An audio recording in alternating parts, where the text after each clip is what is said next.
अंततः निर्णायक बात यही है कि तुम्हारे भीतर स्थिति कैसी है। तुम्हारे भीतर जो है वही अंततः निर्णायक होता है। मीरा ने देखा ही नहीं कि जहर है,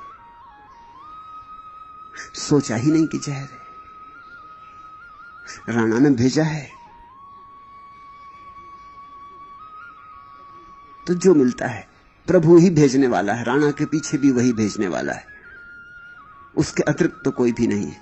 तो अमृत ही होगा। वो अमृत मान के पी गई। ये मान्यता इतना फर्क कर सकती है।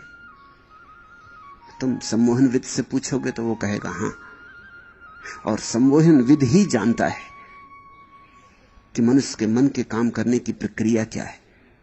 अगर किसी व्यक्ति को सम्मोहित कर दिया जाए और उसके हाथ में आग का अंगारा रख दिया जाए और सम्मोहित दशा में उससे कहा जाए कि एक ठंडा कंकड़ तुम्हारे हाथ में रखा है, तो आग का अंगारा भी उसे जलाता नहीं, क्योंकि उसका मन इस बात को स्वीकार करता है कि ठंडा कंकड़ है। अंगारा रखा रहता हाथ पर, हर चमत्कार घटित हो जाता, हाथ जलता नहीं। इस पर हजारों प्रयोग हो गए। इसी तरह तो लोग आग पे चलते हैं और जलते नहीं। वो भाव की दशा है। और इससे उल्टी बात भी हो जाती। सम्मोहित व्यक्ति के हाथ में उठा के कंकड़ रख दो, साधारण कंकड़, ठंडा कंकड़, और उससे कहो कि जलता हुआ कोयला रखा है तुम्हारे हाथ पर, वो एकदम फेंक देगा घबरा के। वो बेहोश है, वो एकदम फेंक देगा घबरा के। और चमत्कार तो ये कि उसके हाथ पे फफोला आ जाएगा, जैसे कि वो जल गया। जलने के पूरे लक्षण हो जाएंगे। इन घटनाओं में जो संतों के जीवन में भरी पड़ी हैं, मैं इसी मनोवैज्ञानिक सत्य की उद्घोषणा देखता हूं। मीरा ने स्वीकार कर लिया जहर अमृत की तरह, तो अमृत हो गया। तुम जैसा जगत को स्वीकार कर लोगे वैसा ही हो जाता है।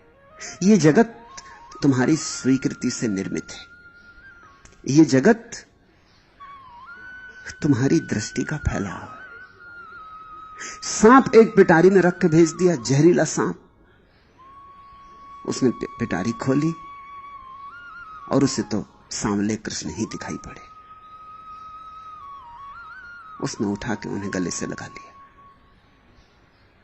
उस सांप ने मीरा को काटा नहीं। सांप इतने अभद्र होते भी नहीं जितना मनुष्य होता है।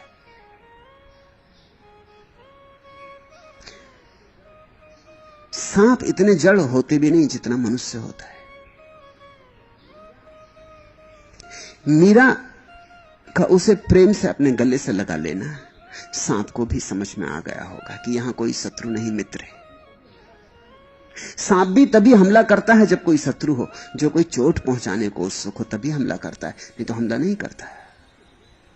हमला तो सुरक्षा के लिए है, आत्मरक्षा के लिए है। सांप को तुमसे कोई दुश्मनी नहीं है। तुम कभी सांप पे पैर रख दो या मारने की इच्छा करो तो, और तब तो लोग कहते हैं कि सांप ऐसा होता है कि अगर एक दफा तुमने उससे दुश्मनी ले ली तो जिंदगी भर तुमसे बदला लेने की कोशिश करता है, भूलते ही नहीं। उसकी स्मृति बड़ी मजबूत है।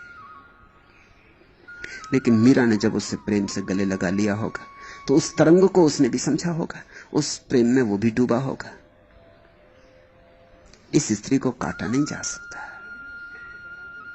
समझने फिर से दोहरा दूं, इतिहास से मुझे प्रयोजन नहीं।